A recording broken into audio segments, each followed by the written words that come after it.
ونؤمن به ونتوكل عليه ونعوذ بالله من شرور أنفسنا ومن سيئات أعمالنا من يهده الله فلا مضل له ومن يضلل فلا هادي له أي فلن تجد له وليا مرشدا ونشهد أن لا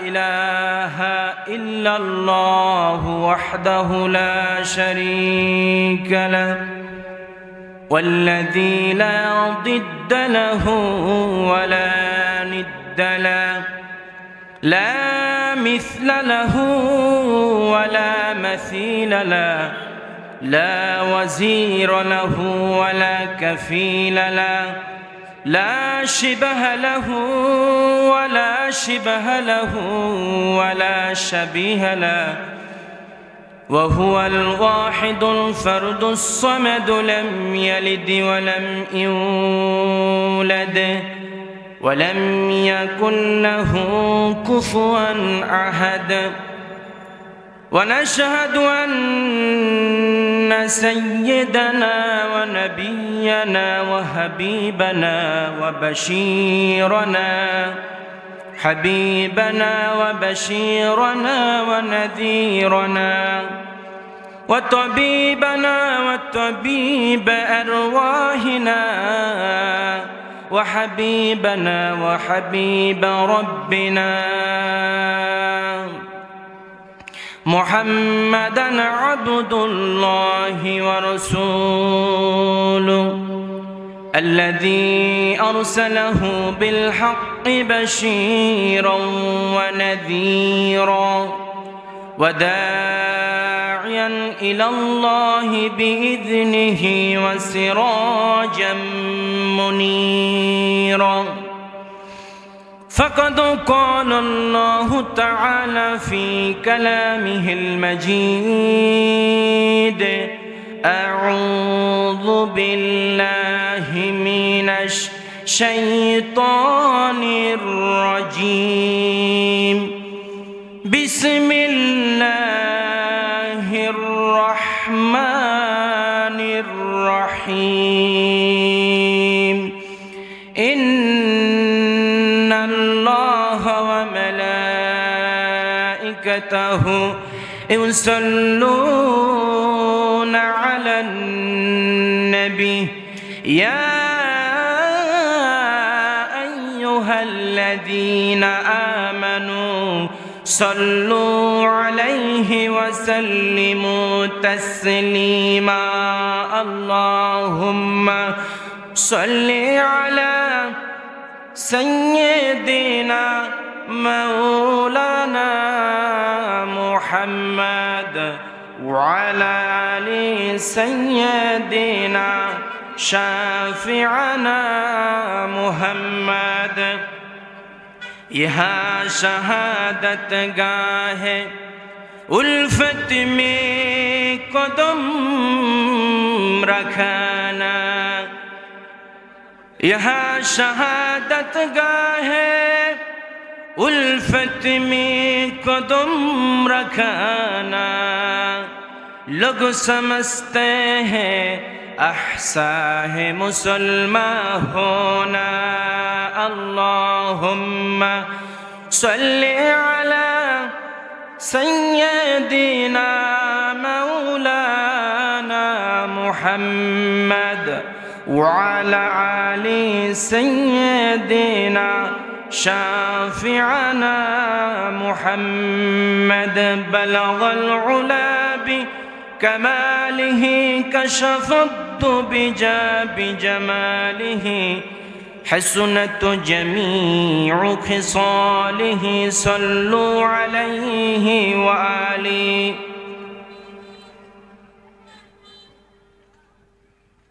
অধ্যকার আয়োজিত 35তম বার্ষিকী তাফসীরুল কুরআন মাহফিল স্থান মাদ্রাসা ও ঈদগাহ ময়দান। আজকের প্রথম মোতাবাররক অনুষ্ঠানের সম্মানিত সভাপতি, আজকের মোতাবাররক অনুষ্ঠানের সম্মানিত প্রধান অতিথি, বিশেষ আলোচক বৃন্দ, সামনে উপবিষ্ট মুরব্বিন ইজম, তলাবাতুল ইলম, সমবয়সী যুবক ভাইয়েরা, পর্দার আড়ালের সম্মানিতা সরলা সবলা মা বোনেরা, সকলের প্রতি আন্তরিক সালাম। আসসালামু আলাইকুম ওয়া রাহমাতুল্লাহি ওয়া বারাকাতুহু। আমরা আজকে এই জান্নাতের মজলিসে বসতে পেরে খুশি না বেজার? সেই মহান রব্বুল আলামিনের দরবারে কালিমাতুশ শুকর আদায় করে নেই যে মহান রব্বুল আলামিন দয়া করে মায়া করে এত সুন্দর একটা মজলিসের ব্যবস্থা করে দিয়েছেন। 17 বছর আমরা দিল্লির মসনদে আমাদের জিম্মি ছিলাম, আমরা সেখান থেকে দয়া করে মায়া করে আল্লাহ রব্বুল আলামিন আমাদেরকে নাজাত দিয়ে এই সুন্দর কুরআনুল কারীমের মজলিসে বসার মতো তৌফিক যে মহান রব্বুল আলামিন দিয়েছেন, আমরা আমাদের আওয়াজকে উচ্চ করে মহব্বতের সাথে সকলেই বলি আলহামদুলিল্লাহ। সঙ্গে সঙ্গে দুরূদ ও সালাম প্রেরণ করছি আখির নবী, বিশ্ব নবী, সৈয়দুল আম্বিয়া, সৈয়দুল মুরসালিন, বিশ্ব সবার সভাপতি জনাবে মুহাম্মাদুর রাসূলুল্লাহ, সকলে বলি সাল্লাল্লাহু আলাইহি ওয়াসাল্লাম। আল্লাহ রসুল যে সময় এই পৃথিবীতে এসেছিলেন সেই সময় গোটা পৃথিবী অন্ধকারাচ্ছন্ন ছিল, গোটা পৃথিবী জুলুম, অন্যায়, শোষণ, দুর্নীতি ভিতরে সামিল ছিল। যে যুগে ছিল না কোনো হিউম্যানিটি, ছিল না কোনো সভ্যতা, জীবন্ত মানুষকে কবর দেওয়া হতো। সেই সময় আল্লাহ রসুল সাল্লাল্লাহু আলাইহি ওয়াসাল্লাম এমন আলো নিয়ে এই ধারায় আগমন করলেন যে আলো শুধু মক্কা মদিনার ভিতরে সীমাবদ্ধ থাকে নাই, সেই আলো টিম টিম গড়ায় গোটা পৃথিবীর সমস্ত ঘরে মুহাম্মাদুর রাসূলুল্লাহ সাল্লাল্লাহু আলাইহি ওয়াসাল্লামের আলো পৌঁছে গিয়েছে। সকলে বলি সুবহানাল্লাহ। এজন্য আমরা মহান মালিকের দরবারে আবারও শুকরিয়া আদায় করে নিই। দেখবেন আপনারা দেখে এসেছেন 17 বছর কিন্তু এত সুন্দর কুরআনুল কারীমের মজলিস কিন্তু হওয়ার কিন্তু অনুমতি দেয় নাই। কথা বলেন ঠিক কিনা? অনুমতি চাইলেও অনুমতি পাওয়া যায় নাই। অনুমতি নেওয়ার জন্য আপনার চেয়ারম্যান থেকে শুরু করে আপনার উচ্চ পদে যারা আসীন ছিল তাদের কাছে গিয়ে অ্যাপ্লিকেশন করা লেগেছে, আমরা অমুক জায়গায় তাফসিরুল কোরআন মাহফিল দিতে চাই, আমাদের অনুমতি লাগবে। আমার মনে হয় আল্লাহ রব্বুল আলামিন এটা অসন্তুষ্ট হয়ে বলেছে, আমার জমিনে আমার কুরআনুল কারীমের কথা আমার বান্দাদের সামনে শোনানো হবে, তার অনুমতি যদি নেওয়া হয় আমি তোদের অনুমতি এই বাংলার জমিন থেকে উঠিয়ে দেব। সুবহানাল্লাহ। সম্মানিত হাজিরিন, আজকে আমার নির্ধারিত বিষয়ের দিকে আমি চলে যেতে চাই। আল্লাহ রাব্বুল আলামিন পবিত্র কুরআনুল কারীম কেন নাজিল করলেন? পৃথিবীর মানুষের জন্য একটা রাস্তা দেখাবার জন্য। কুরআনুল কারীমের রাস্তা হচ্ছে এমন রাস্তা, মানুষ ওই রাস্তা দিয়ে চলবে, চলতে চলতে যেখানে শেষ হবে, তাফসীরের কিতাবের ভিতরে এসেছে এই কুরআনুল কারীমের রাস্তা শুরু হবে আর শেষ হবে আল্লাহর জান্নাত দিয়ে। সুবহানাল্লাহ। যারা আল্লাহর কোরআনের পথে চলবে, কোরআনের রাস্তা দিয়ে হেঁটে যাবে, হাঁটতে হাঁটতে যখন বান্দার জীবন শেষ হয়ে যাবে, যখন বান্দা আল্লাহর ডাকে পরলৌকিক জীবনে চলে যাবে, যখন তার রূহটা আল্লাহর কাছে চলে যাবে, তখন যে রাস্তা দিয়ে হাঁটতে হাঁটতে তার জীবন শেষ হয়ে যাবে, জীবন যেখানে যে শেষ হবে ওই রাস্তার মাথায় গিয়ে আল্লাহর জান্নাত পেয়ে যাবে। সুবহানাল্লাহ। এজন্য আমরা সকলেই কুরআনুল কারীমের সাথে থাকতে চাই। আমরা রাজি আছি ইনশাআল্লাহ। যারা আমরা এখনো বাইরে ঘোরাফেরা করতেছি তাদের কাছে আমি অনুরোধ করব, আপনারা এই কুরআনুল কারীমের ময়দানে বসে যান। আমার রাসূল বলেছে মাজলিসু ফিকহিন খায়রুম মিন ইবাদাতিন 60 সানা। একটা কুরআনুল কারীমের মজলিসে বসে কোরআনের কথা শ্রবণ করবে, আমার রাসূল বলেছেন তার আমলনামায় 60 বছর নফল মাকবুলকৃত 60 বছর নফল ইবাদত বন্দেগী করলে যে সওয়াব হয়, আমার বান্দার আমলনামায় 60 বছর নফল ইবাদত বন্দেগীর সমান সওয়াব অটোমেটিক লিখে দেওয়া হবে। সুবহানাল্লাহ। আপনারা একটু জবান খুলে সুবহানাল্লাহ বলবেন, কারণ রসুল বলেছেন একজন মুমিনের জবান থেকে একবার সুবহানাল্লাহ বলবে, মান ক্বালা সুবহানাল্লাহি বিহামদিহি গুরিসাত নাখলাতুল ফিল জান্নাহ। আমার বান্দা জবান থেকে একবার সুবহানাল্লাহ বলবে, একবার সুবহানাল্লাহ বলার কারণে আমলনামায় কি নেকি লেখা হবে? জান্নাতের ভিতরে একটা খেজুর বৃক্ষ রোপণ করে দেওয়া হবে। সুবহানাল্লাহ। রসুল বলেছেন কালিমাতানে খফিফাতানে সকিলাতানে ফিল মিজান হাবিবাতানে ইলার রহমান ইলা ইয়াউমিল কিয়ামা। রসুল বলেছেন আমরা জিহুবাই যে দুটি শব্দ উচ্চারণ করি, এই দুটি শব্দ আমাদের কাছে এই জিহুবাই অত্যন্ত পাতলা হবে, কিন্তু কিয়ামতের ময়দানে কঠিন বিভীষিকা মুহূর্তে এই দুটি কথা অত্যন্ত ভারী হয়ে যাবে। এই দুটি কথা রহমানের কাছে তথা আল্লাহর কাছে অধিক প্রিয়।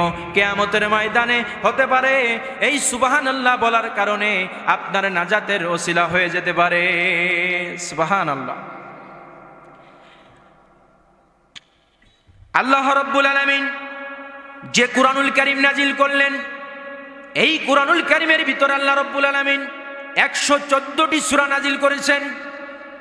114টি সূরা নাজিল করে এই কুরআনুল কারীমের ভিতরে 6666 আয়াত, মতান্তরে 6236টি আয়াত দিয়েছেন।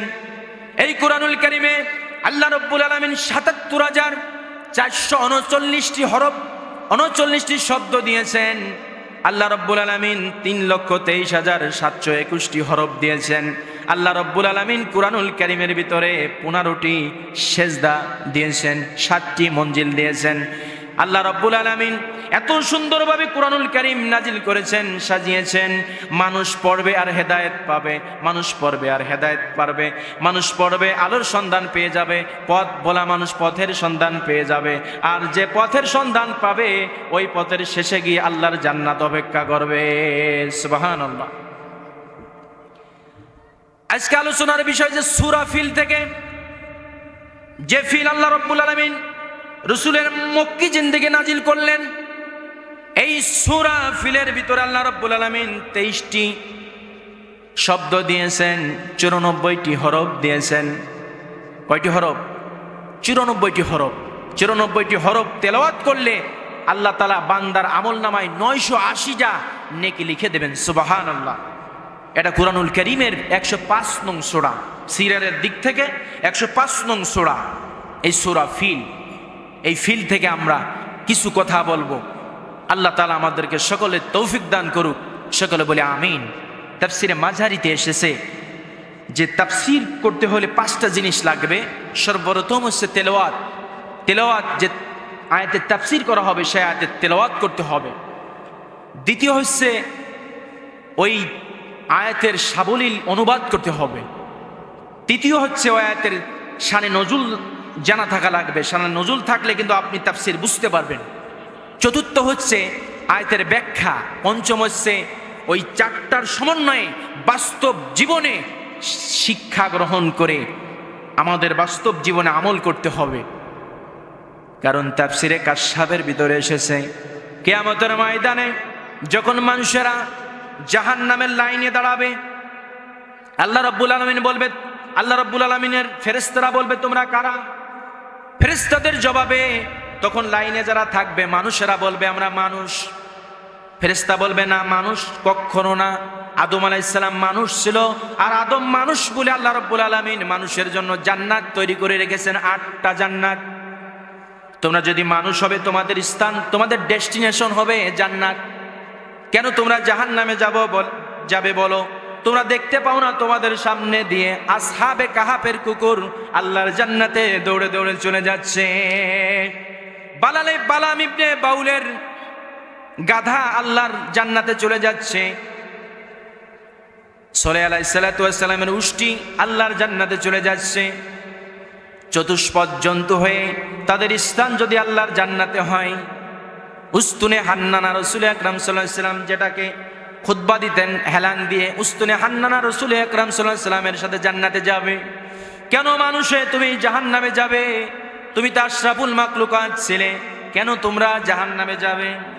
আল্লাহ রাব্বুল আলামিন বললেন, ওয়ালাকাদ যারা'না লিজাহান্নামা কাসীরাম মিনাল জিন্নি ওয়াল ইনস লাহুম কুলুবুন লা ইয়াফকাহুনা বিহা ওয়া লাহুম আ'য়ুনুন লা ইউবসিরুনা বিহা ওয়া লাহুম আযানুন লা ইয়াসমাউনা বিহা উলাইকা কাল আনআমি বাল হুম আদাল উলাইকা হুমুল গাফিলুন।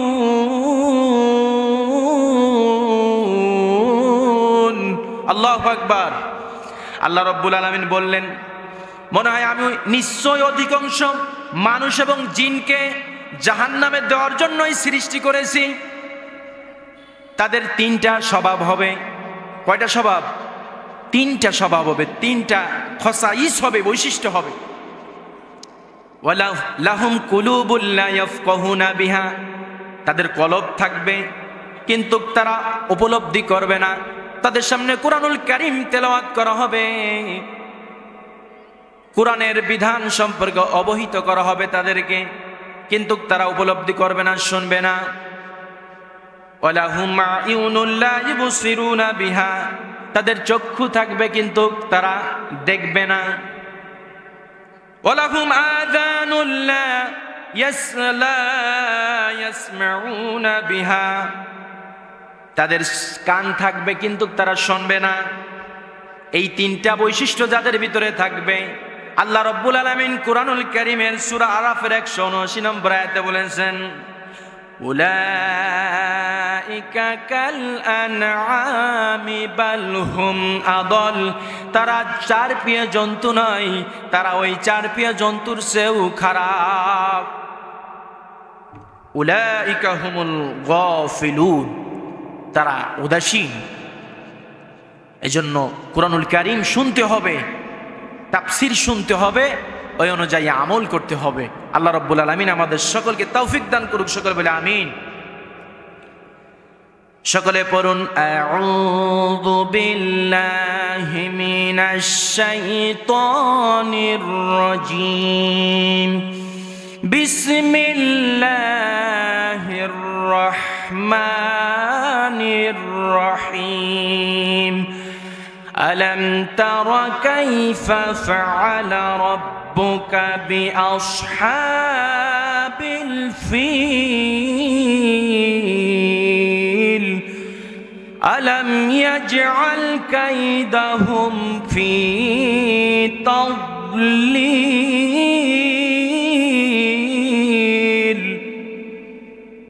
وأرسل عليهم طيرا أبابيل ترميهم بحجارة من سجيل فجعلهم كعصف مأكول الله أكبر। বিতাড়িত শয়তান হইতে আল্লাহর কাছে আমি আশ্রয় প্রার্থনা করছি। পরম করুণাময় অসীম দয়ালু আল্লাহ তাআলার নামে শুরু করছি। আলাম তারা কাইফা ফাআলা রাব্বুকা বিআসহাবিল ফিল, আপনি কি দেখেননি আমি তাদের চক্রান্তকে ব্যর্থ করে দিয়েছি।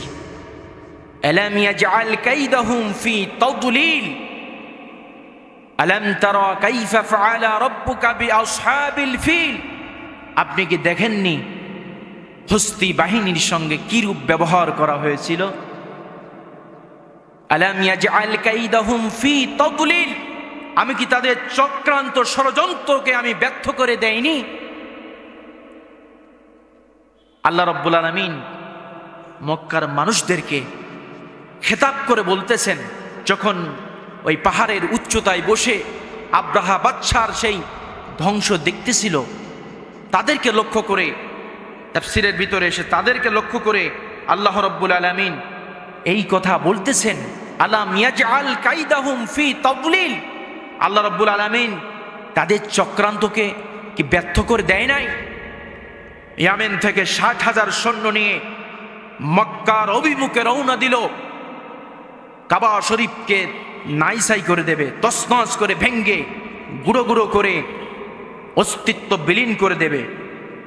আল্লাহ রাব্বুল আলামিন কুরাইশদেরকে খেতাব করে বলতেছে যে আল্লাহ রাব্বুল আলামিন কি তাদের চক্রান্তকে ব্যর্থ করে দেয় নাই? ওয়া আরসালা আলাইহিম তায়রান আবাবিল। আল্লাহ রাব্বুল আলামিন তাদের উপর প্রেরণ করেছিলেন ঝাঁকে ঝাঁকে পাখি, তারমিহিম, এবং নিক্ষেপ করেছিল তারা বিহিজারাতিম মিন সিজ্জিল, সেটা হচ্ছে পাথর। কিসের পাথর? পোড়া মাটি থেকে শক্ত পাথর। ফাজআলাহুম কাআসফিম মাকুল, এবং তাদের তৈরি করেছিল, তাদের পরিণত করেছিল ভক্ষিত ঘাসের ন্যায়। এখান থেকে আল্লাহ রাব্বুল আলামিন যদি তৌফিক দেয় কিছু কথা বলবো এবং বাস্তব জীবনে আমরা সেটা আমল করতে পারি। আল্লাহ রাব্বুল আলামিন যেন সকলকে তৌফিক দান করুক, সকলে বলি আমিন। মক্কার ভিতরে যে একটা ঘর রয়েছে কাবা শরীফ, এই কাবা শরীফের নির্মাণ কনস্টিটিউশনের প্রথম কাজের দায়িত্ব নিয়েছিল আল্লাহর রহমতের ফেরেশতারা। এরপরে আদম আলাইহিস সালাম, নূহ আলাইহিস সালাম, এরপর ইব্রাহিম আলাইহিস সালাতু ওয়াস সালাম। ওয়া ইয ইয়ারফাউ ইব্রাহিমুল কওয়াইদা মিনাল বাইতি ওয়া ইসমাঈল রব্বানা তাকাব্বাল মিন্না ইন্নাকা আনতাস সামিউল আলিম।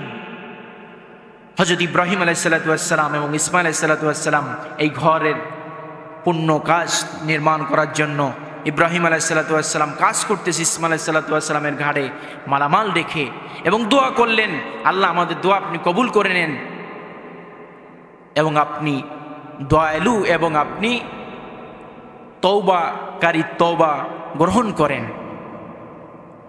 তা মক্কার অভিমুখে, মক্কার এই ঘরকে কেন্দ্র করে পৃথিবীর হাজার হাজার লক্ষ লক্ষ মানুষ সেখানে সমবেত হয়, একটা মহা সম্মেলনও পরিণত হয়ে যায়। তখনকার সুপার পাওয়ার ছিল বাদশাহ আব্রাহা।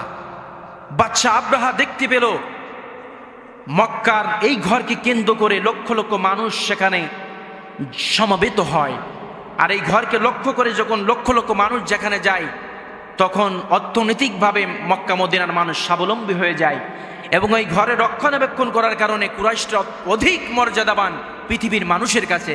যেখানেই যারা যখন ব্যবসা বাণিজ্যের জন্য যেখানে যায়, যদি তাদের পরিচয় শোনে এরা কুরাইশ বংশের, তখন মানুষ তাদেরকে অধিক পরিমাণ শ্রদ্ধা এবং সম্মান করে। এরা হচ্ছে কাবা ঘর রক্ষণাবেক্ষণ করে, এজন্য তাদের অত্যন্ত শ্রদ্ধা করা হয়। তৎকালীন পরাশক্তি বাদশাহ আব্রাহা দেখতে পেল যে লক্ষ লক্ষ মানুষ কেন মক্কা মদিনা যাবে, আজ থেকে ইয়ামেনের সানাতে আমি একটা এত সুন্দর ঘর, সুসজ্জিত ঘর তৈরি করব, যাতে পৃথিবীর মানুষ এই ঘরকে কেন্দ্র করে এখানে আসে, যাতে আমাদের অর্থনৈতিক স্বাবলম্বী হয়, অর্থনৈতিকভাবে আমরা চাঙ্গা হতে পারি। এই সিদ্ধান্ত গ্রহণ করলো, তারা হিংসা করলো। বাদশাহ আব্রাহা কেন মক্কা মদিনায় যাবে? আমাদের অস্ত্র শস্ত্র, আমাদের সেনাবাহিনী, আমাদের ইনফিনিট পাওয়ার অধিকারী আমরা, কেন মক্কা মদিনাতে যাবে? আজ থেকে ইয়ামেনের সানায় মানুষ হজ করার জন্য আসবে। সে আল কালিস নামে একটা ঘর তৈরি করলো, এত সুন্দর, এত উঁচু ঘর, যে আল কালিস কেন নামকরণ করা হয়েছে? যখন মানুষ উঁচু হতো এমন মানুষের মাথা থেকে টুপি পড়ে যেত, এত উঁচু ঘর তৈরি করলেন। আর বাদশাহ আব্রাহা বললেন, যাও মক্কা মদিনা আশেপাশের স্টেটগুলোতে বলে দাও, আজ থেকে আর মক্কা মদিনাতে মানুষ যেন হজ করতে না যায়, অ্যানাউন্স করে যাও।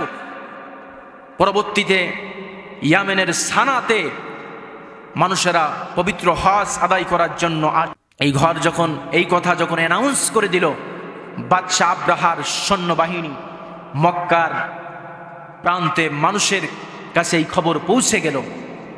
যুবকের কাছে তখন কিছু যুবক মক্কা থেকে ইয়ামেনে এসে ওই ঘরের ভিতরে জলমের মতো পায়খানা করল, যে তাদের কত বড় সাহস! পবিত্র কাবা শরীফ কে তারা কটাক্ষ করে তারা এর পরিবর্তে ইয়ামেনের সানাতে সেই ঘর তৈরি করবে। আমাদের ঘরকে তারা অসম্মান করলো। মক্কা থেকে কিছু যুবক এসে আল কালিস দুর্গে আব্রাহা বাদশার সেই ঘরে হাজত ছাড়লো, ইস্তেঞ্জা করলো, পায়খানা করলো। খবরটা বাদশাহ আব্রাহার কানে চলে গেল। বাদশাহ আব্রাহা ক্ষিপ্ত হয়ে, রাগান্বিত হয়ে 60,000 সেনাবাহিনী, সুসজ্জিত সেনাবাহিনী, 13টি হাতি নিয়ে মক্কার অভিমুখে রওনা হলেন। জলমের মতো ধূলিসাৎ করে দেবে। তখন 60,000 সেনাবাহিনী মানে বিরাট ব্যাপার। তখন আরবে 60,000 নাগরিকই ছিল না, অধিবাসী ছিল না। প্রশিক্ষণ প্রাপ্ত সুসজ্জিত 60,000 সেনাবাহিনী 13টি হাতি নিয়ে মক্কার অভিমুখে রওনা দিলেন, যে কাবা শরীফকে ধ্বংস করে দেবে। বাদশাহ আব্রাহা পথে ইতিমধ্যে যখন শুনতে পেল কাবা শরীফকে ধ্বংস করে দেবে, এত বড় সাহস ইয়ামেনের বাদশাহ আব্রাহা, এত বড় সাহস, 2 জায়গা বাধা দিলেন। 60,000 সেনাবাহিনীর কাছে পরাস্ত হয়ে গেল। বাদশাহ আব্রাহা তায়েফ হয়ে আসতেছেন। মিনা মুজদালিফার ভিতরে যখন চলে এসেছেন, যখন রওনা দিচ্ছে, আশেপাশে যা কিছু হয় সমস্ত কিছু ধ্বংস করতে করতে যাচ্ছে। মানুষেরা বুঝতে বাকি নাই, আজ মনে হয় কাবা শরীফ ধ্বংস করে ফেলবে। 13টি হাতি নিয়ে যাচ্ছে। হাতি সুর দিয়ে একটা বাড়ি দেবে, কাবা শরীফ ধ্বংস হয়ে যাবে। আর 60,000 সেনাবাহিনী ওখানে দাঁড়িয়ে দেখবে। যখন আস্তে আস্তে ওয়াদিয়ে মুহাসসিরে চলে এসেছে, সেখানে তাবু গাড়িয়েছে। কাবা শরীফের মুতাআল্লি আব্দুল মুত্তালিব, নবী করিম সাল্লাল্লাহু আলাইহি ওয়াসাল্লামের চাচা আব্দুল মুত্তালিব শুনতে পেল ইয়ামেন থেকে 60,000 সেনাবাহিনী 13টি হাতি নিয়ে বাদশাহ আব্রাহা মক্কার অভিমুখে রওনা দিয়ে মুজদালিফা মিনা পার হয়ে ওয়াদিয়ে মুহাসসিরের ভিতরে চলে এসেছে। শুনতে পেল যে আব্দুল মুত্তালিবের 200 উট বন্দী করেছে বাদশাহ আব্রাহা। বাদশাহ আব্রাহা যখন 200 উট যখন বন্দী করেছে, এই সংবাদ আব্দুল মুত্তালিবের কাছে চলে গিয়েছে। আব্দুল মুত্তালিব তখন বাদশাহ আব্রাহার সঙ্গে দেখা করার জন্য চলে এসেছে। বাদশাহ আব্রাহার দরবারে যখনই আব্দুল মুত্তালিব যখন চলে এসেছে, তখন বাদশাহ আব্রাহা দাঁড়িয়ে গিয়ে তাকে সম্মান করেছেন। কারণ তার শরীরে রক্ত প্রবাহ হইতেছে ইব্রাহিম আলাইহিস সালাতু ওয়াস সালামের রক্ত। সুঠাম দেহের অধিকারী, অত্যন্ত উজ্জ্বল চেহারার অধিকারী আব্দুল মুত্তালিব যখন গিয়েছে, বাদশাহ আব্রাহা দাঁড়িয়ে তাকে রিসিপশন জানিয়েছে, তাকে সম্মান করেছে, রিসপেক্ট করেছে। তখন বলল যে আপনি কি চান আমার কাছে বলেন। বলল যে আমি শুনতে পেরেছি আমার 200টা উট তুমি বন্দী করেছে, তোমার সেনাবাহিনী বন্দী করেছে। এই 200টা উট পুনরায় ফেরত নেওয়ার জন্য আমি তোমার দরবারে অ্যাপ্লিকেশন করতেছি। তখন তিনি বললেন জনান্তু আন্নাকা রাজুলুন শরীফ, তাফসীরের কিতাবের ভিতরে এসেছে। বাদশাহ আব্রাহা বলল আমি ধারণা করতাম তুমি একজন শরীফ মানুষ, জ্ঞানী মানুষ, কিন্তু এখন দেখতেছি তুমি নির্বুদ্ধিতার পরিচয় দিচ্ছ। আমি মনে করেছিলাম তুমি কাবা শরীফের মুতাআল্লি, তুমি মনে হয় আমার কাছে আকুল আবেদন করবে। বাদশাহ আব্রাহা, এই ঘরের ইবাদত আমরা করি, এই ঘর তোমরা ধ্বংস করে দিও না, আমাদের কাছে আপনারা আকুল আবেদন করবেন মনে হয়, কিন্তু এখন দেখতেছি আপনি উট নেওয়ার জন্য আমাদের কাছে এসেছেন। কাবা শরীফ আমরা ধ্বংস করে ফেলবো, এ ব্যাপারে আপনার যে কোনো কথা নাই। আব্দুল মুত্তালিব দ্বিত্বহীন কণ্ঠে বললেন কাবা শরীফের মালিক একজন রয়েছে, আমি হচ্ছে উটের মালিক, এজন্য আমি উট পুনরায় ফেরত নেওয়ার জন্য এসেছি। কাবার মালিক যে, সেই কাবা শরীফ হেফাজত করবে। সুবহানাল্লাহ। তার প্রতি ঈমান মজবুত ছিল, ইস্তেকামত ছিল। যেই ঘরের মালিক যিনি, অবশ্যই 60,000 সেনাবাহিনী আল্লাহ রাব্বুল আলামিন কোন বলবেন একবার নাইসাই হয়ে যাবে। সুবহানাল্লাহ। এই কথা যখন বলল যে দিয়ে দিচ্ছি তোমার 200 উট, তবে তোমাকে আমি বলে দিচ্ছি আমরা 60,000 সেনাবাহিনী এসেছি, 13টি হাতি নিয়ে এসেছি, আমরা কাবা শরীফ ধ্বংস করে ফেলবো। তোমরা যদি আমাদের প্রতিরোধ যদি না করো, মোকাবেলা যদি না করো, তোমাদের কিছু বলবো না। বাদশাহ আব্রাহার এই কথা শুনে আব্দুল মুত্তালিব তিনি পুনরায় রিটার্ন করলেন। কাবা শরীফের আশেপাশে যত লোক আছে বলল, তোমরা পাহাড়ের উচ্চতায় চলে যাও, কারণ বাদশাহ আবরাহ যে 60,000 সেনাবাহিনী নিয়ে এসেছে তাদের মোকাবেলা করার শক্তি আমাদের নাই, তাদের মোকাবেলা আমরা করতে পারবো না। তখন আব্দুল মুত্তালিব কাবা শরীফের কাছে গিয়ে অঝর দ্বারাই কাঁদলেন, আল্লাহর কাছে বললেন, মালিক, বাদশাহ আব্রাহার এই সৈন্যের কাছে আমরা কিছু না, আমরা তাদের মোকাবেলা করার মতো আমাদের শক্তি নাই। আমাদের আরবের বুকে 60,000 সেনাবাহিনী তারা নিয়ে এসেছে, আমাদের 60,000 অধিবাসী নাই। তবে আমাদের বিশ্বাস আছে আপনি এই ঘরের মালিক, আপনি কেবলমাত্র বাদশাহ আব্রাহা থেকে এই ঘরকে হেফাজত করতে পারবেন। সুবহানাল্লাহ। যখন বাদশাহ আব্রাহার এই কথার মক্কার অধিবাসীদেরকে শোনাচ্ছেন, মক্কার অধিবাসীরা তখন ভয়ে পাহাড়ের উচ্চতায় গিয়ে বসে আছে। বাদশাহ আব্রাহা হাতি নিয়ে রওনা দেবেন ওয়াদিয়ে মুহাসসার থেকে, কিন্তু বাদশাহ আব্রাহা মাহমুদ হাতিকে এত জোরে পিটাচ্ছে, কিন্তু হাতি আর মক্কার অভিমুখে কাবা শরীফ ফিরে আর যায় না। পিটাতে পিটাতে মাহমুদ হাতির শরীর থেকে রক্ত ঝরতেছে, কিন্তু হাতির সামনে যায় না। কিন্তু কিয়ামের দিকে যখন মুখ কারানো হয় তখন হাতি কিন্তু চলে, হাতি হেঁটে যায়, কিন্তু যখনই কাবা শরীফের দিকে মুখ কারানো হয় আর হাতি কাবা শরীফের দিকে যায় না। হাতির চক্ষু থেকে অশ্রু ঝরতেছে, অঝর ঝরে, কিন্তু সামনে বাদশাহ আব্রাহা এত তাকে পিটাচ্ছে, কিন্তু এক বিগত সামনে আগাচ্ছে না, অন্যদিক যায়, অন্যদিক দৌড়ে চলে যায়, কিন্তু কাবা শরীফের দিকে যাচ্ছে না। হঠাৎ করে কুরাইশের লোকজন দেখতে পায়, আরবের লোকজন দেখতে পায়, আল্লাহ রাব্বুল আলামিন আকাশ থেকে ছোট ছোট পাখি প্রেরণ করেছে, যে পাখির ঠোঁটে একটা অস্ত্র, তাদের দুই পায়ে দুইটা অস্ত্র, মোট তিনটা। এই তিনটা অস্ত্র, তিনটা কেমন অস্ত্র তাফসিরের কিতাবে এসেছে, তাফসিরে কুরতুবির ভিতরে এসেছে, সুলার চেয়ে কিন্তু ছোট, সুলার মতো। এবং তেমন কোনো বড় অস্ত্র আল্লাহ রাব্বুল আলামিন পাঠান নাই, ছোট ছোট অস্ত্র, মাত্র সুলার মতো অস্ত্র দিয়ে তিনটা পায়ে, দুইটা পায়ে দুইটা, আরেকটা মুখের ভিতরে। ওই পাখিটা কেমন ছিল? অনেকেই বলে আবাবিল পাখি, না, আবাবিল শব্দের অর্থ হচ্ছে ঝাঁকে ঝাঁকে, ঝাঁকে ঝাঁকে পাখি প্রেরণ করলেন আল্লাহ রাব্বুল আলামিন। সেই পাখিটা কেমন ছিল? তাফসিরে কাবিরের ভিতরে এসেছে, সেই পাখিটা ছিল হচ্ছে আপনার কবুতরের চেয়ে ছোট, কবুতরের চেয়ে ছোট, আর চড়ুই পাখির চেয়ে একটু বড়। এই ছোট ছোট পাখি আর ছোট ছোট অস্ত্র দিয়ে আল্লাহ রাব্বুল আলামিন যখন পাঠালেন, ওই পাখিগুলো এসে ওই আব্রাহা বাদশার সৈন্য দলের উপরে যখন ফেলাচ্ছে, যেখানে পড়তেছে সেখানে পচে গলে নাইসাই হয়ে যাচ্ছে। সুবহানাল্লাহ। মক্কার মানুষেরা ওই জাবালে যখন পাহাড়ের উচ্চতায় বসে দেখতেছে, তাদের ঈমান আরো দৃঢ় হচ্ছে। এই ঘরকে দুলিশাত করার জন্য এসেছিল, আমরা মুতাল্লি হয়েও এই ঘরকে রক্ষা করতে পারি নাই, কিন্তু যে ইনফিনিট পাওয়ার, অসীম শক্তির অধিকারী আল্লাহ রাব্বুল আলামিন কিন্তু তাদেরকে ছাড় দেয় নাই। কথা বলেন ঠিক কিনা? বাদশাহ আব্রাহার 60,000 সেনাবাহিনী আল্লাহ রাব্বুল আলামিন মুহূর্তের ভিতরে একবার তছনছ করে দিয়ে তাদেরকে একবারে জীবন থেকে বিদায় করে তাদের অস্তিত্ব বিলীন করে দিলেন এই পৃথিবীর জমিন থেকে। সুবহানাল্লাহ। বড় বড় বাদশাদেরকে আল্লাহ রাব্বুল আলামিন ধ্বংস করে দিয়েছেন।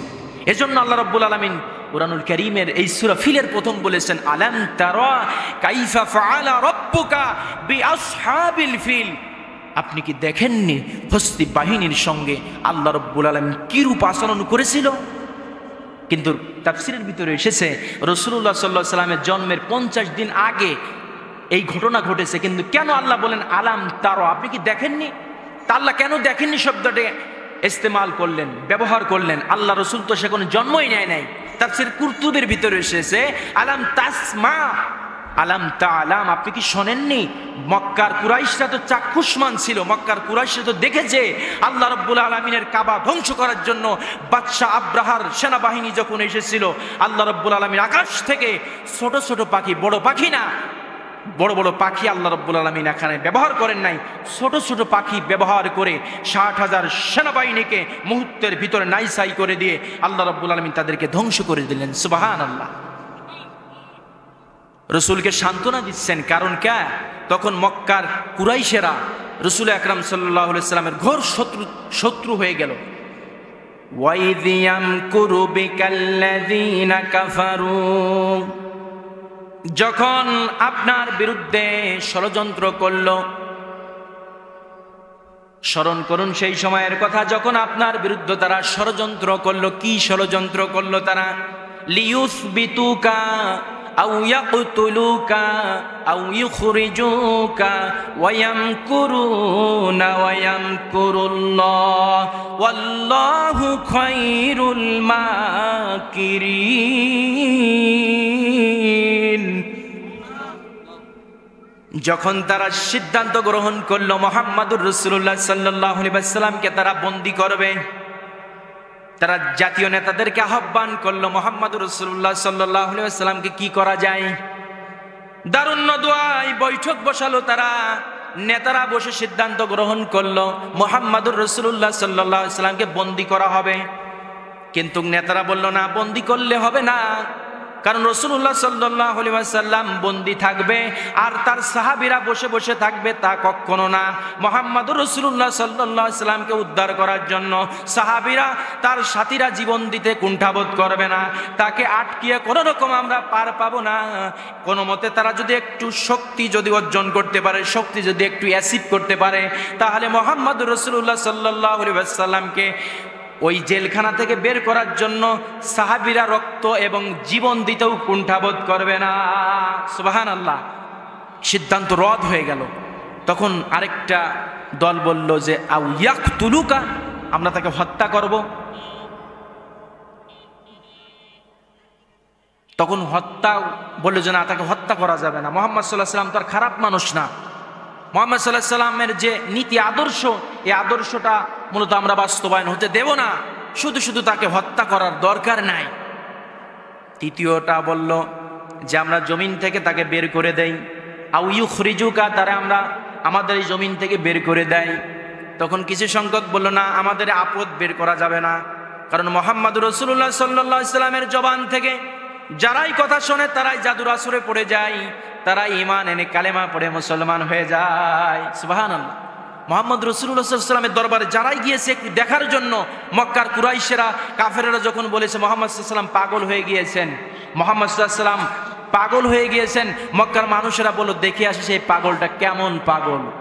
যখন পাগলের দেখতে এসে মুহাম্মদ সাল্লাল্লাহু আলাইহি ওয়াসাল্লামের চেহারা মোবারক, যখন নুরানি চেহারা দেখেছে, তার কথা যখন শুনেছেন, যখন মানুষ জাদুর আসর শুনেছেন, মানুষ আর বলে আমরা আর ভুল পথে থাকতে চাই না, জীবনে অনেক ভুল করেছি, কালেমা পড়ে আমাদেরকে মুসলমান বানিয়ে দেন। সুবহানাল্লাহ।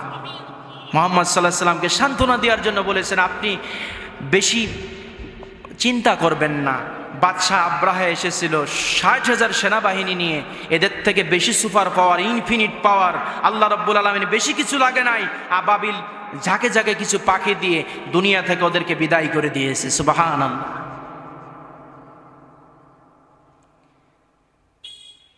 এজন্য আল্লাহ রাব্বুল আলামিন কুরআনুল কারীমের ভিতরে সূরা ইউনিসের 92 নম্বর আয়াতে আল্লাহ রাব্বুল আলামিন বলেছেন, ফালিয়াউমা নুনাজ্জিকা বিবাদানিকা লিতাকুনা লিমান খালফাকা আয়া ওয়া ইন্না কাসীরাম মিনান নাসি আন আয়াতিনা লাগাফিলুন।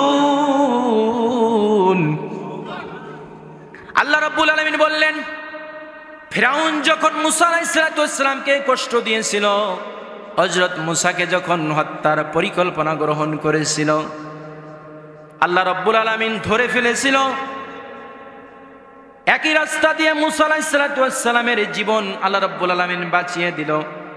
ওই রাস্তা দিয়েই ফিরাউন যখন গেল, ফিরাউন আর তার সৈন্যদেরকে আল্লাহ রাব্বুল আলামিন জলমের মতো দুনিয়া থেকে বিদায় করে দিল।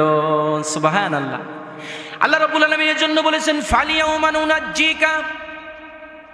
যখন ফিরাউন হাবুডুবু খাচ্ছিল তখন বলল, আল্লাহ আমি ঈমান আনলাম। বনি ইসরাইলেরা যে আল্লাহর প্রতি ঈমান আনছিল, সেই আল্লাহর প্রতি আমরা ঈমান আনলাম। আমি ঈমান আনলাম, আমাকে তুমি রক্ষা করো। আল্লাহ রাব্বুল আলামিন বলল, না আমি তোকে রক্ষা করব না, তবে তোকে আমি মারবো। শুধু মারবই না, ফালিয়াউমা নুনাজ্জিকা বিবাদানিকা, তোর শরীরটাকে আমি হেফাজত করব, সংরক্ষণ করব। পৃথিবীর কোনো মেডিসিন ব্যবহার করব না, আল্লাহ প্রদত্ত মেডিসিন ব্যবহার করে কিয়ামত পর্যন্ত শুটকি মাছ হিসেবে, শুটকি মাছের মতো তোকে আমি বানিয়ে রাখবো, যাতে পৃথিবীর মানুষ, পৃথিবীর রাজা বাদশা তোর জীবন থেকে শিক্ষা গ্রহণ করে যে নবী আম্বিয়াদের বিরুদ্ধে, তাওহীদের বিরুদ্ধে আচরণ করলে আল্লাহ রাব্বুল আলামিন তাদেরকেও এইভাবে শুটকি মাছ বানিয়ে রাখতে পারে। সুবহানাল্লাহ। আল্লাহ বলেছেন ওয়া ইন্না কাসীরাম মিনান নাসি আন আয়াতিনা লাগাফিলুন। নিশ্চয়, তাকিদ ব্যবহার করেছেন আল্লাহ রাব্বুল আলামিন, নিশ্চয় অধিকাংশ মানুষের জন্য, পূর্ববর্তী মানুষের জন্য এটা নিদর্শন স্বরূপ, কিন্তু অধিকাংশ মানুষ এই নিদর্শন থেকে গাফেল আছে, মুখ ফিরিয়ে নাই, শিক্ষা নেয় না। কুরআনুল কারীমের ভিতরে কেন আয়াত নাজিল করলেন? ডক্টর মরিস বুখাইলি যখন এই কুরআন পড়লো, সে বলল আমি অনেক দিন ভুলের পথে ছিলাম, আর ভুলের পথে থাকতে চাই না, আমি কালেমা পড়ে মুসলমান হয়ে যেতে। সুবহানাল্লাহ। জেন্দা বেস্তা পড়েছেন, অন্যান্য ধর্মের বিভিন্ন কিতাব অধ্যয়ন করেছেন, কিন্তু এই ফিউচার থিওরি পায় নাই। আজ মিশরের আলেকজান্দ্রিয়ায় শুয়ে আছে ফিরাউনকে এইভাবে রাখা হবে, সংরক্ষণ করা হবে, অন্য কোনো কিতাবে নাই। আল্লাহ তাআলা সূরা ইউনিসের 92 নম্বর আয়াতে বলে দিয়েছেন, তোরে শুধু মারবই না, কিয়ামত পর্যন্ত তোর শরীরকে আমি হেফাজত করব। সুবহানাল্লাহ, সুবহানাল্লাহ। কেন সূরা ফিল নাজিল করলেন? অনেক রাজা বাদশাদেরকে আল্লাহ রাব্বুল আলামিন দুনিয়া থেকে বিদায় করে দিয়েছেন। কেন বিদায় করে দিলেন? কারণ তারা তাওহীদের বিরুদ্ধে গিয়েছিলেন, তারা কিতাবের বিরুদ্ধে যখন আচরণ করেছেন। আল্লাহ রাব্বুল আলামিন ছাড় দিতে দিতে দিতে যখন শেষ পর্যায়ে চলে এসেছে, তখন আল্লাহ থাবা দিয়ে ধরেছে। সুবহানাল্লাহ। 15ই আগস্ট, 5ই আগস্ট যে আমাদের ফেসিবাদী সরকার আমাদের থেকে বিদায় নিল, তাদের ফিউচার থিওরি ছিল আমি 2041 সাল পর্যন্ত বাংলাদেশের সংসদ ভবন নিয়ন্ত্রণ করব, প্রধানমন্ত্রী প্রেসিডেন্ট থাকব। আল্লাহ রাব্বুল আলামিন বললেন না, 2024 সালের 5ই আগস্টের বিদায় হবে। তার মানে কাফেররা ষড়যন্ত্র করে, আল্লাহ কৌশল অবলম্বন করে। সুবহানাল্লাহ। আল্লাহ যে কৌশল অবলম্বন করে, সেই কৌশল কাফেরদের সমস্ত চক্রান্তকে আল্লাহ রাব্বুল আলামিন একবারে নাইসাই করে দেয়। সুবহানাল্লাহ। ফিলিস্তিনের মুসলমানদেরকে ধ্বংস করার জন্য আমেরিকার প্রেসিডেন্ট ইসরায়েলি সৈন্যদেরকে যেভাবে 1 বছর সহায়তা করেছেন, আল্লাহ রাব্বুল আলামিন আমেরিকার ক্যালিফোর্নিয়ার লস অ্যাঞ্জেলেসের শহরগুলো 2-3 দিনের ভিতরে এত ক্ষতি করেছেন। 1 বছর ইসরায়েলি সৈন্যদেরকে যে টাকা দিয়েছে, 3-4 দিনের ভিতরে আল্লাহ রাব্বুল আলামিন তার থেকে বেশি ক্ষতি করে দিয়েছে। সুবহানাল্লাহ। তারা এখন প্রকৃতির দোষ দিচ্ছেন, মূলত কে করেছেন বলেন তো? আল্লাহ রাব্বুল আলামিন বলে করেছেন। কারণ কেন? ফিলিস্তিনের ছোট একজন শিশু, তার সামনে তার মাতাকে হত্যা করা হয়েছে, তার পিতাকে হত্যা করা হয়েছে, তার আপন বোনকে হত্যা করা হয়েছে। সে বলেছিল আমি কিন্তু আল্লাহর দরবারে, আল্লাহর কাছে বলে দেব। আল্লাহর আরশে গিয়ে মনে হয় এই কথা পৌঁছে গিয়েছে, যার কারণে আল্লাহ রাব্বুল আলামিন আমেরিকার ক্যালিফোর্নিয়ার লস অ্যাঞ্জেলেসের শহরগুলো ধ্বংস স্তূপে পরিণত করে দিয়েছেন। সুবহানাল্লাহ। সকালবেলার ধনী রে তুই, ফকির সন্ধ্যাবেলা। কোটি কোটি টাকার মালিক ছিল ওই শহরের মানুষেরা, তারা বিলাসবহুল বাড়ি তৈরি করেছিল, কিন্তু আল্লাহ রাব্বুল আলামিন এমন ব্যবস্থা করে দিয়েছেন, সকালে ছিল তারা ধনী কোটিপতি, দেখা গেল পরের দিন তাদের স্থান খোলা আকাশের নিচেই হয়ে গিয়েছে।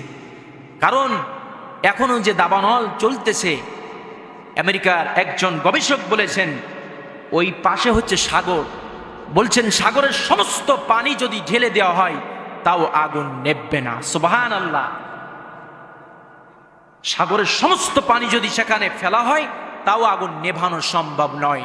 কারণ আমেরিকার যে আধুনিক যে তাদের যেগুলো রয়েছে, আধুনিক সমস্ত কিছু তারা কিন্তু ব্যবহার করেছে, আধুনিক যন্ত্র যা আছে, 98টি এয়ারক্রাফট, 98টা আপনার প্লেন উপর থেকে পানি ফেলাচ্ছে, কায়েদিদেরকে ছেড়ে দিয়েছে জেলখানা থেকে আগুন নিভানোর জন্য। 70,000 লোক সেখানে পরিশ্রম করতেছে, কিন্তু আগুন নেভাতে পারে নাই। বলতেছে তোমরা আজান দাও, আজান দিলে হয়তো আল্লাহ রাব্বুল আলামিন আগুন নিভিয়ে দিতে পারে। সুবহানাল্লাহ। যখন বাদশা আব্রাহা কিন্তু যখন কাবা শরীফ ধ্বংস করার জন্য যখন এসেছিল, তখন কাবার অধিবাসীরা কাবা শরীফের ভিতর 360টি আপনার মূর্তির পূজা করত। কোন মূর্তির কাছে তারা সাহায্য চায় নাই। তাফসিরে কিতাবের ভিতরে এসেছে তখন মক্কার আরবের মানুষের আল্লাহর কাছে হাত তুলে বলেছিল, আল্লাহ এই ঘর নির্মাণ করেছো তুমি, এই ঘরের হেফাজতকারী তুমি হয়ে যাও। সুবহানাল্লাহ। আল্লাহ কিন্তু হেফাজত করেছিল। মক্কার মানুষেরা দেখতে পাচ্ছিল আল্লাহ রাব্বুল আলামিন সৈন্যবাহিনী পাঠিয়ে দিয়েছে, যে সৈন্যবাহিনী আব্রাহার সৈন্যবাহিনীদেরকে একবারে নাইসাই করে দিয়েছিল। আরবদের কুরাইশদের ঈমান আরো দৃঢ় হয়ে গিয়েছিল। এজন্য বিশ্বকবি আল্লামা ইকবাল রহমাতুল্লাহ বলতেছেন, अजीब भी हो जो इब्राहिम का, अजीब भी हो जो इब्राहिम का, एक ईमान पैदा लग समझता है, एक गुलिस्ता पैदा। आज যদি পৃথিবীর মানুষ যদি ইব্রাহিম আলাইহিসসালামের মতো ঈমান আনয়ন করতে পারে, ইব্রাহিম আলাইহিসসালামকে আগুনের কুণ্ডলিতে ফেলা হয়েছিল, কিন্তু আগুনের কুণ্ডলি ফুলের বাগিচা হয়ে গিয়েছিল। আজও যদি ইব্রাহিমের মতো যদি ঈমান পৃথিবীর কোনো মানুষ যদি আনতে পারে, আর ঈমানের পর যদি ইস্তেকামত থাকতে পারে, আর কাফেররা যদি তাদেরকে যদি আগুনের কুণ্ডলীর ভিতরে নিক্ষেপ করে, আজও সেই আগুনের কুণ্ডলী ফুলের বাগিচা হওয়ার জন্য প্রস্তুত আছে। সুবহানাল্লাহ। বিশ্বকবি ডক্টর আল্লামা ইকবাল রহমাতুল্লাহ আলাইহি আরো সুন্দর করে বলতেছেন, সসা ভি আই এই মর্দে মুসলমান কভি তূনে, সসা ভি আই এই মর্দে মুসলমান কভি তূনে, কিয়া সিস ফৌলদ কি শমশির জিগরদার, পুশিদা চলে আতে तौहीद की असरार, अल्लाह करे तुझको आता फक्र की तलवार। আল্লামা ডক্টর ইকবাল রহমাতুল্লাহ আলাইহি বলতেছেন যে তোমরা কি সেই পৃথিবীর মুসলমানদেরকে চেনো? যদি মুসলমান যদি ঈমানের তলোয়ার গ্রহণ করতে পারে, ঈমানের শক্তিতে বলিয়ান হয়ে লোহার তরবারি যদি গ্রহণ করতে পারে যদি কোনো মুসলমান, সে মুসলমান শুধু মুসলমান থাকে না, সেই মুসলমান আলী কারামাল্লাহ ওয়াজহু খালিদ বিন ওয়ালিদে পরিণত হয়ে যায়। সুবহানাল্লাহ, সুবহানাল্লাহ। তবে লাগবে ঈমান, লাগবে ইব্রাহিম আলাইহিস সালাতু ওয়াস সালামের মতো ঈমান। যখন বাদশা আব্রাহা যখন ধ্বংস করতে এসেছিল সেই কাবা শরীফ, মক্কার মানুষেরা দেখতে পাচ্ছিল আল্লাহ রাব্বুল আলামিন আসমান থেকে সৈন্যবাহিনী প্রেরণ করেছিলেন, ঝাঁকে ঝাঁকে পাখি। এজন্য আল্লাহ রাব্বুল আলামিন বলেছেন, আলাম তারা কাইফা ফাআলা রাব্বুকা বিআসহাবিল ফিল।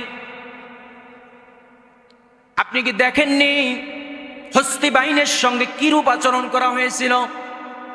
আলাম ইয়াজআল কাইদাহুম ফি তাদলিল, 60,000 সৈন্যবাহিনী 13টি হাতি নিয়ে মক্কার অভিমুখে রওনা হয়েছিল কাবা শরীফকে ধ্বংস করার জন্য, কিন্তু কাবা শরীফের কাছেও আসতে পারে নাই।